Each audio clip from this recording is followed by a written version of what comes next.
Trump tariff ভারতের উপর 25%। অনেকে বলছে ভারতের আশেপাশের দেশগুলোর ওপর ভারতের থেকে কম। এটা ঠিক কথা, কিন্তু বুঝতে হবে কোন কন্ডিশনে, কোন শর্তে।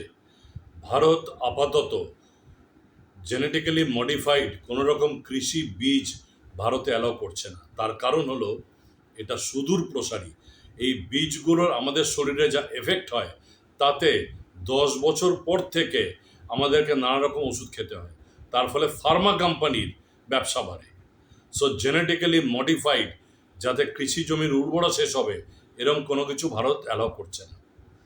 ডেয়ারি আমেরিকাতে ভীষণ স্ট্রং। ভারতের ডেয়ারি ছোট ব্যবসায়ীদেরকে প্রোটেক্ট করা দরকার, ভারত অ্যালাউ করছে না। এমএসএমই সেক্টর ভারতের এই মুহূর্তে সব থেকে বেশি এমপ্লয়মেন্ট দেয়, জিডিপির একটা বিশাল অংশ এমএসএমই সেক্টরকে ইম্প্যাক্ট করে, এরকম কোনো কিছু ভারত অ্যালাউ করছে না। প্লাস ভারত রাশিয়া থেকে এনার্জি নেবে, সেটাও না করছে না।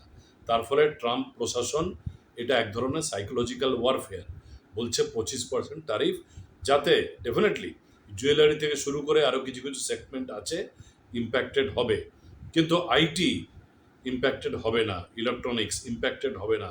ভারতের ল্যাপটপ ওখানে বিক্রি হতে পারে।